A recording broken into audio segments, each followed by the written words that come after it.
మీరు వాళ్ళకు నాయకత్వం ఇవ్వండి. టెండర్లు పిలిచాం, పని అప్పచెప్పాం, మీరేమీ చేయక్కర్లేదు. మీ ఇంటి పైన రూఫ్ టాప్ మీరు చూపిస్తే అక్కడ వచ్చి పెడతారు. మీ దగ్గర డబ్బులు లేకపోతే దాన్ని ఏ విధంగా అడ్జస్ట్ చేసుకోవాలో చేసుకుంటాం. కరెంటు ఛార్జీలు గణనీయంగా తగ్గుతాయి. వెనకాలండే వాళ్ళు కూడా కోరుతున్నాను, ఈ సంవత్సరం మొదటి 6 నెలల లోపల అందరి ఇండ్ల పైన సోలార్ ప్యానెల్స్ పెట్టుకుంటామని మీరందరూ కూడా గట్టిగా చప్పట్లు కూడా చెప్పండి. నమ్మకమేనా అని అడుగుతున్నా, పెడతారా అని అడుగుతున్నా. కరెంటు ఛార్జీలు కట్టలేక జోబీలు ఖాళీ అయిపోతున్నాయి. దీనికంటే మంచి ఆఫర్ రాదు. ఒక్కొక్కరు 1000, 2000, 3000 ఖర్చు పెడుతున్నారు. ఇది మంచి అవకాశం, దీన్ని ఉపయోగించుకోవాల్సిందిగా నేను మిమ్మల్ని కోరుతున్నా. ఇది కాకుండా ఇంకో పక్కన మీరు ఒకసారి చూస్తే మొత్తం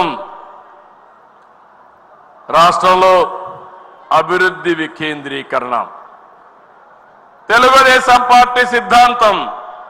అన్ని ప్రాంతాలు అభివృద్ధి కావాలి, అన్ని నియోజకవర్గాల అభివృద్ధి కావాలి, అన్ని గ్రామాల అభివృద్ధి కావాలి. రాష్ట్రం సమతుల్యంతో అన్ని ప్రాంతాలను అభివృద్ధి చేయడానికి కట్టుబడి ఉన్నామని చెప్పి కూడా నేను మీకు తెలియజేస్తున్నా. పరిశ్రమలు రావాలి, అభివృద్ధి జరగాలి. ఈరోజు దీనికోసం చూస్తే ఉత్తరాంధ్రని ఒక ఫైనాన్షియల్ హబ్గా తయారు చేసి విశాఖపట్నాన్ని ముందుకు పోతాం. విశాఖపట్నానికి మీరు ఒకసారి చూసినప్పుడు ఆంధ్రుల హక్కు, విశాఖ ఉక్కు, ఎన్నో ఉద్యమాలు జరిగాయి. వైఎస్ఆర్ కాంగ్రెస్ పార్టీ పట్టించుకోలేదు. నేను ముఖ్యమంత్రి అవుతానే మీరందరూ కూడా ఓట్లేశారు. ఎన్డీఏతో కలిశాం. దానివల్ల కేంద్రం కూడా ముందుకొచ్చి 11,440 కోట్ల రూపాయలు విశాఖపట్నం స్టీల్ ప్లాంట్కి ఇచ్చారు. మనం కూడా కరెంటు ఛార్జీలన్నీ మాఫీ చేసుకున్నాం.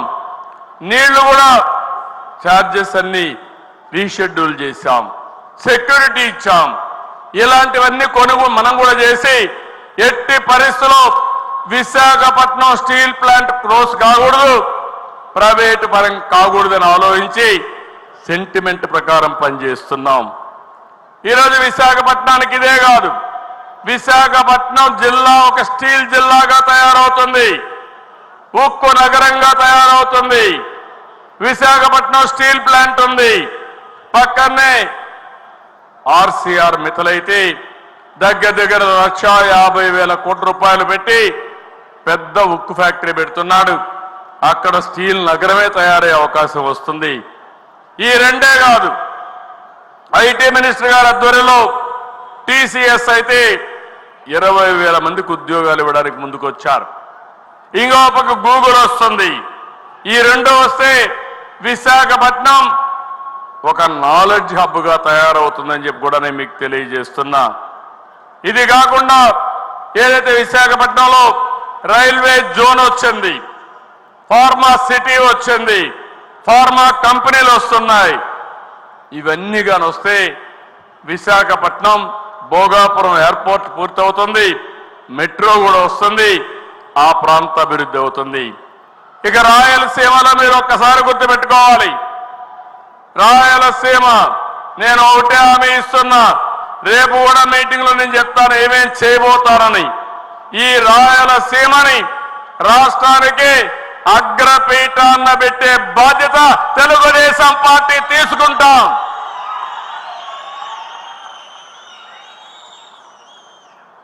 మొన్ననే ఈ ప్రభుత్వం వస్తానే కొప్పర్తి, పూర్వకల్ 2 ఇండస్ట్రీలకి కేంద్రం గ్రాంట్ ఇచ్చారు, టెండర్లు పిలిచాం.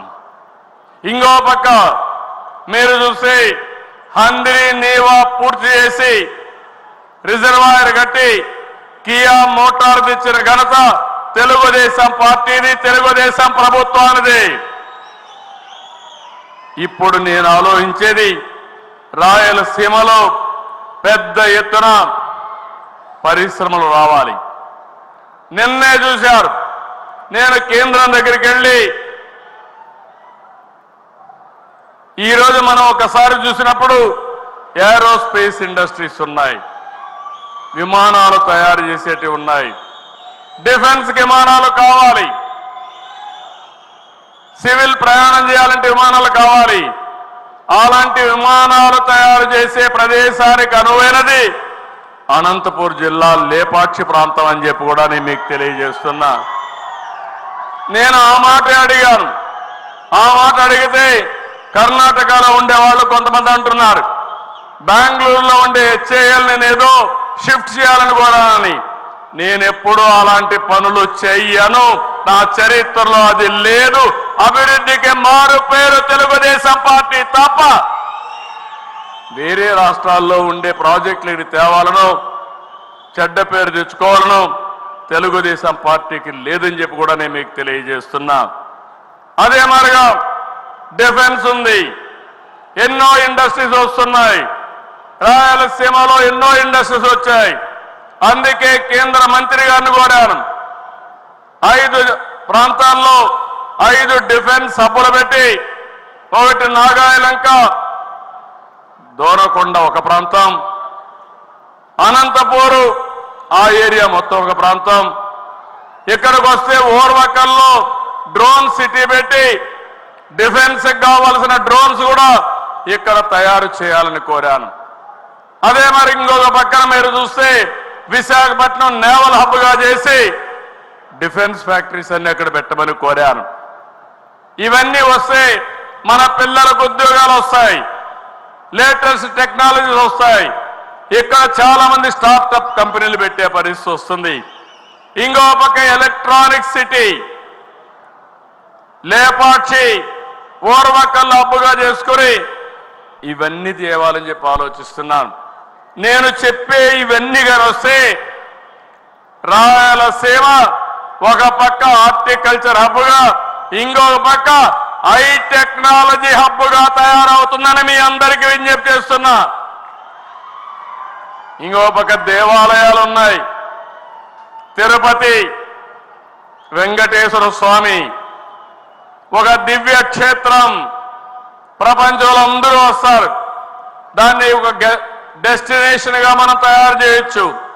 శ్రీశైలం ఇంకో పక్క బ్రహ్మాండమైన దివ్య క్షేత్రం.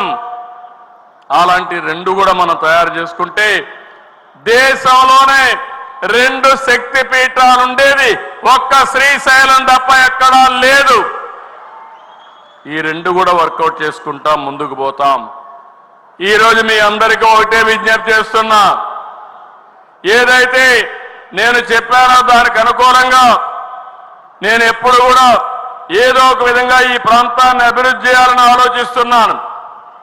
నేనే ఆ రోజు ఫౌండేషన్ వేశాను కడప స్టీల్ ప్లాంట్కి. నేను ఫౌండేషన్ వేస్తే మళ్ళీ వీళ్ళు వచ్చి దాన్ని కొట్టేసి నేనేదో పొడస్తానని మళ్ళా వచ్చి ఇంకో ఫౌండేషన్ వేశాడు. ఇవన్నీ కూడా మీరు ఒకసారి చూస్తే ఇలాంటి లేనిపోని చేసి అసలు ప్రాజెక్ట్ లేకుండా చేసే పరిస్థితి తీసుకొచ్చారు.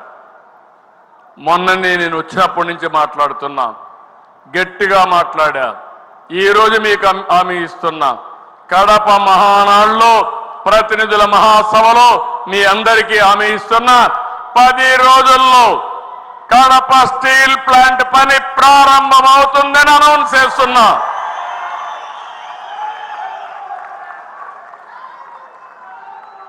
ఫేజ్ 1 4,500 కోట్లు, భగవంతుడు కరుణిస్తే ఫేజ్ 2 కూడా ఇంకొక 4,500 కోట్లు, 9,000 కోట్ల రూపాయలతో రాయలసీమ స్టీల్ ప్లాంట్ వస్తే ఫేజ్ 1 పూర్తి చేసుకోగలిగితే ఫేజ్ 2 కూడా సుజావుగా వస్తుంది.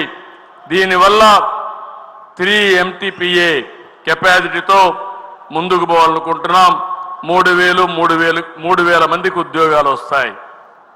మొన్నే జిందాల్తో మాట్లాడా, నేను ఒకటే చెప్పాను, ఇంకా ఏమాత్రం కూడా డిలే కాకుండా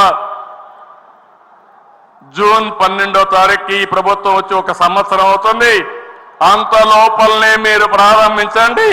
అవసరమైతే నేను కూడా వచ్చి కొబ్బరికాయ కొడతాను తప్ప మళ్ళీ ఫౌండేషన్ అయ్యను, మళ్ళీ నేనే వచ్చి ఇనాగరేషన్ చేస్తాను, ప్రారంభం చేస్తానని చాలా స్పష్టంగా చెప్పాను. అది మన యొక్క పట్టుదల. ఈ రాష్ట్రానికి కొన్ని వనరులు ఉన్నాయి. ఆ వనరులు ఉపయోగించుకొని మనం అభివృద్ధిలో మాట్లాడు